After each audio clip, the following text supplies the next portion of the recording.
yo creo que va a por todas, esto que hemos dicho, ¿no? Desde el minuto 0 hasta el final. Y ese es Dani. Con mucho más, ¿no? Pero eso es Dani. El deporte me ayudó a salir, ¿no?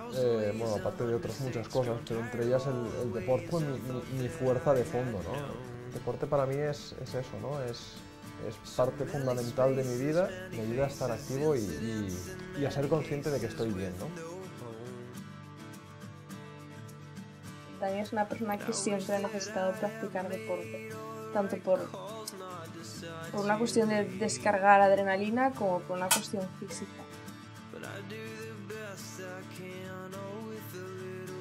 Es un chaval que tiene las ideas claras y no le hace miedo a nada.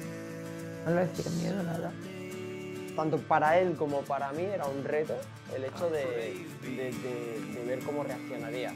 Yo creo que gracias a la fuerza que tiene él, sobre todo mental, todo se convierte en algo el triple de fácil, porque trabajar con él es perfecto, no hay ningún tipo de problema. Siempre tendré el deporte ahí y de aquí en adelante pues veremos, ¿no? Es lo que he comentado, ¿no? Y yo he dicho siempre que después de que un señor en una sala de espera me pegara una bronca por el estilo de vida que llevaba y claro, que la pierna y tal, que no podía hacer tantas cosas, porque me iba a pasar factura. Yo le dije que intentaría ahorrar para pagarla, ¿no? Haré deporte hasta que mi cuerpo me permita, ¿no?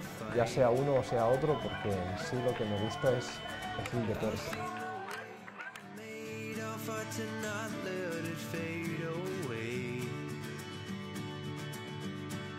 You deserve much better. I swear I'll give you the best I have.